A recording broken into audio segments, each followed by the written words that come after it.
Okay, I'm going to pick up the reins on this horse. And I want you to notice that we're going to talk about rhythm a little bit.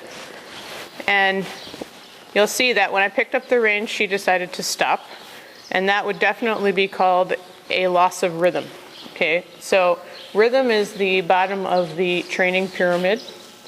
And a horse has to be able to maintain a very consistent rhythm in all 3 gaits, or 4 gaits if you're talking about galloping. And what we want to do is we want to make sure that as we move around, that horse maintains whatever the rhythm is for that particular gait. So for a walk, there are 4 beats.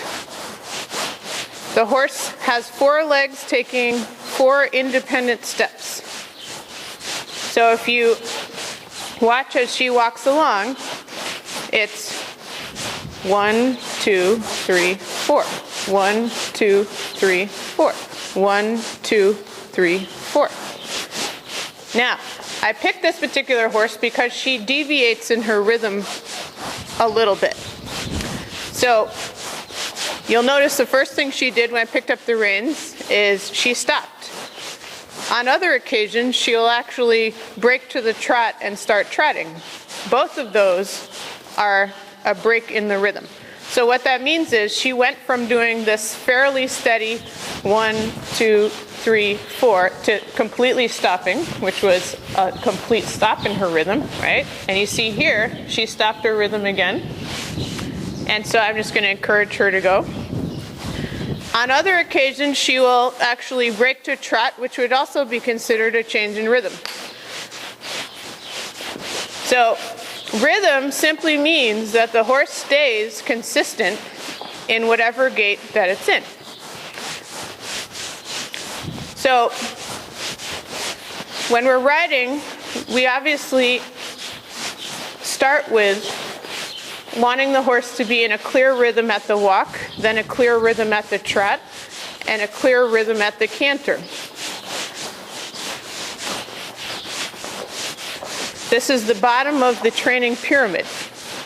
And it's important that the horse be good at this, at all 3 gaits, before you go on to the next level of the training pyramid, which is suppleness and relaxation.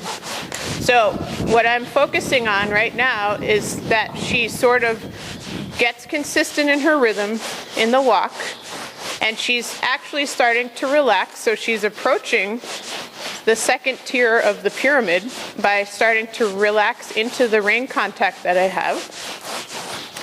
And when I feel like she is fairly good, then I will go to trot.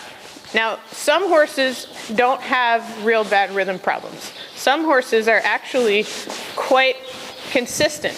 A lot of really good dressage horses are bred to have a perfect tempo and rhythm all the time. So tempo, let's talk about that a little bit, is different than rhythm. A horse can have a really fast tempo, so I'm going to quicken the tempo of her walk. And you see she trotted, so that's actually an even quicker tempo. But I'm going to make the tempo faster. Okay, so you see the tempo is faster, but I suffered a loss of rhythm. Okay, so that was a good example of, I wanted her to quicken the tempo of her walk. She broke the rhythm into the trot. So that would be considered a loss of rhythm. Okay, so that's why I chose this horse, because she has a bit of a rhythm inconsistency. Tempo and rhythm can be the same if you want a really fast tempo and your horse has a fast rhythm, then you'll be in harmony there.